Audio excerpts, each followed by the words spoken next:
Hey guys, this is National Master Kevin Yang back at it with another video. And this time this is just another follow-up of a second game that I played against a fellow chess club member. Within, the same day, we played two games, and this was the second one. So, just as always, so I was black in this case, so what happened was e4, c5.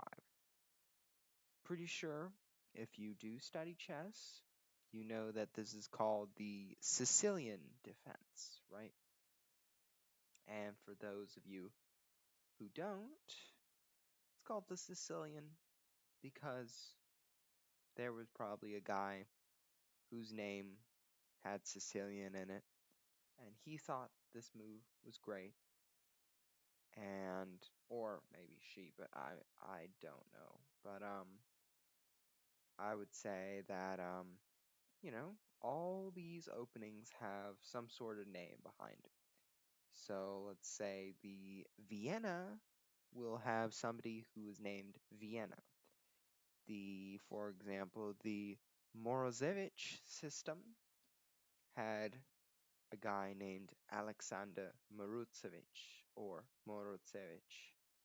So, giving you a little bit of history there, but here we go. Okay, so my opponent plays what is called the closed system of the Sicilian defense. And now I play this move e5. This is not theory at all. This is actually one of the worst moves you can play in the position.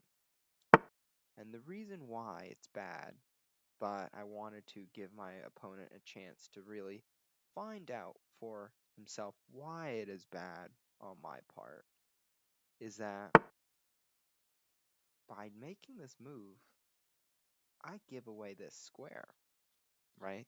And that's a big no-no because as black, that should be your go-to. That should be a go-to square. So pawn here and pawn here, that should be the go-to square. But you move this pawn and you move this pawn, this guy's going to take a while to get there. So my opponent is correct. He capitalizes on this square. He gets the bishop out, gets the knights out, right? Maybe gets the pawn out, gets the booms. He's doing well. He's doing really well. Castles, knight f6, d6, a6. What I'm doing is getting the rook out. Bam. So, knight d5, and I think this is fine. Now I play a tricky move. I play knight a5. So what is my idea?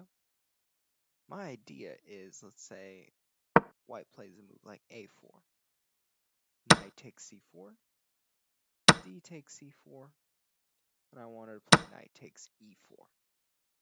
I just wanted an extra pawn, right? And maybe start expanding with f5, maybe bring the bishop out.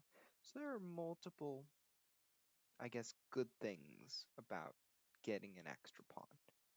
But okay, that was my idea. And the right move was to actually get this bishop somewhere. And now you might think, okay, this is really hard for me to find.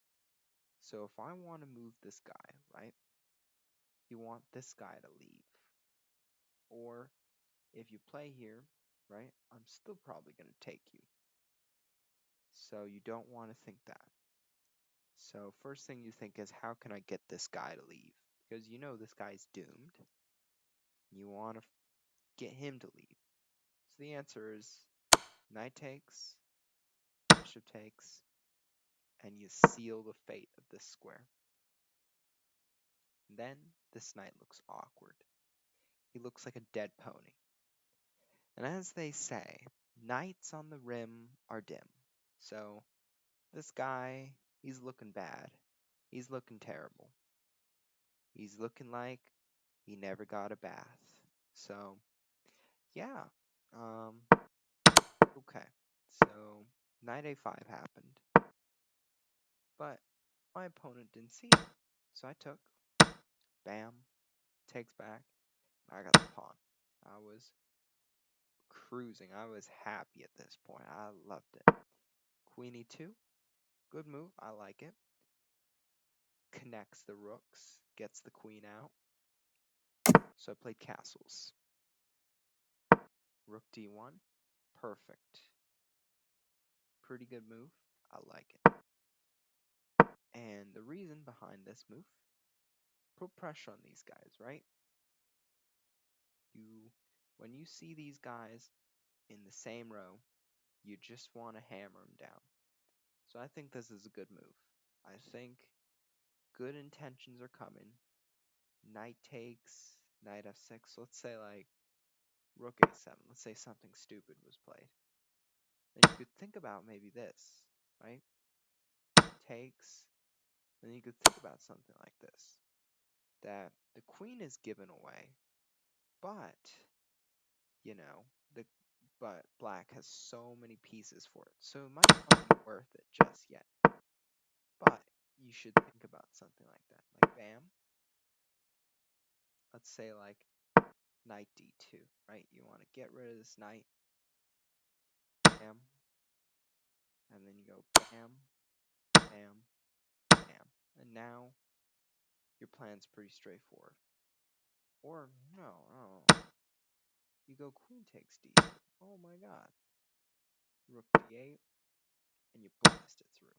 But I mean, that's pretty complex, given that you have two attackers on that rook, and there's only one defender, so that's really hard to find.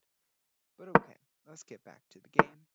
Played bishop e6, and I was actually hoping that maybe my opponent might spot this from before take, and you could choose knight f6, or you could choose f3, but that was so hard to see. F3 is hard to see. So I was thinking maybe my opponent saw this, right? But it is so hard to see because the first thing you have to recognize when there's these sort of things is that they're in a line. They're there for you. And it's going to help, but you might not see it. So in this case, it is hard to see this move, right? Because you're giving up a knight for no reason. But it's like an optical illusion, right? Bingo. So you don't see the bingo just yet. You just see the stupid move, and you might think, oh no. But there's a winner behind it. But so hard to see. So let's go back to the game, shall we? Takes, bam, queen takes. Now the queen is safe, and I'm ready to start expanding. And this was an oversight. I think, if it happened earlier, right? If it happened, let's say, with, where was it? Yeah, here. If it happened here a move earlier, ooh, that would have been quite a special goodie. Because that would have taken me at least 10 minutes to see the best move. Okay. And now this was, according to my opponent, it was a misclick. And I definitely understand. Because, knight for a pawn? No way. But I think I know it was a misclick. My opponent knows it was a misclick. And I definitely get it. So, bam, bam. Another, I guess, didn't quite see the rook was hanging. And then I gave the knight back. And at this point, I was up a rook. My opponent resigned. So, some of the lessons that we can learn from this game is I just wanted to show how bad this move was, right? And my opponent did perfectly to control this square. And I was just developing. And you always gotta watch out. Do you guys remember what the best move is here? Take, bishop takes, seal the bishop in. Win this square out. Just win the dance hard out. Win the dance floor like nobody's got another.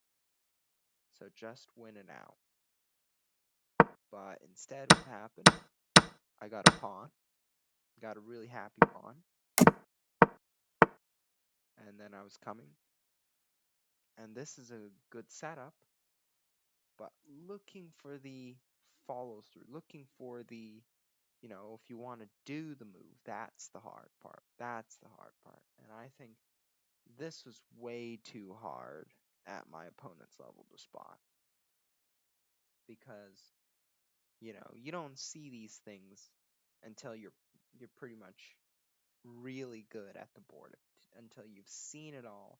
And so I would say really you start to see these things after practicing a lot more. And chess to me has always not been about memory.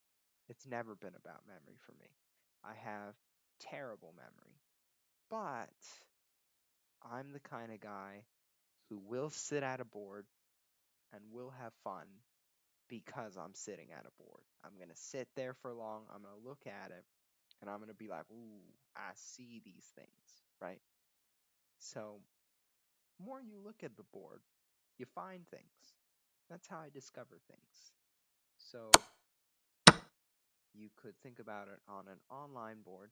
So, take any game, right? So, um, like it's really hard to see these discoveries or bans, right? So, okay, let's think about, let me see if I can find one of my games where I had something. Where was it? I do not see it. I do not see it. This one is.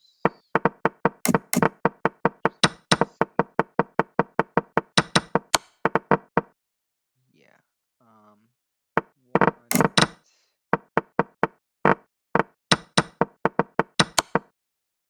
Okay. So. Right. So. In this position, black, you will understand that when you first look at the position, you first look at, is there anything hanging? You don't want to look at chess.com's question mark thing. You want to think for yourself a little bit.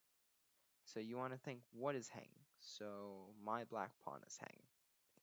In this position, I knew that, and I was like, okay, I can't do anything about the black pawn. So what do?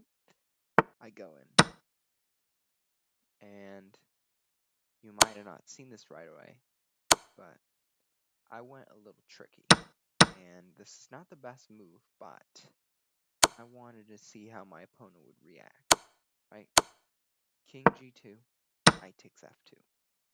And the worst possible move to play is you take the knight back, right? Because I go bing.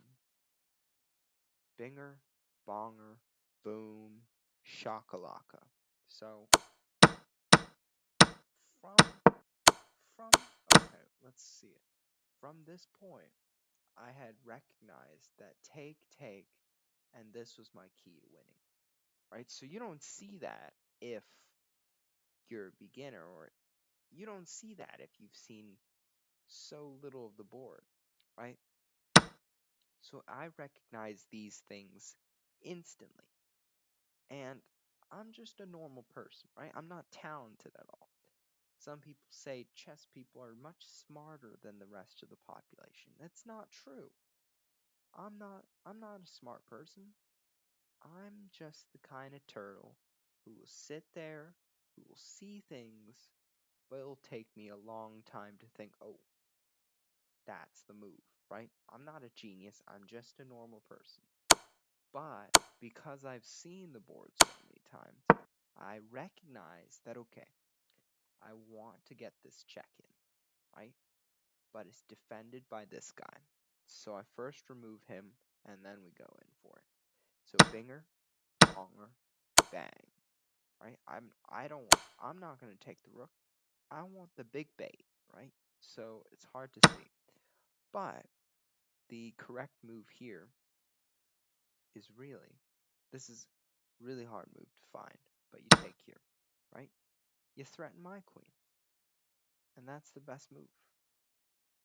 Because if do this, bam, ding, you get my queen.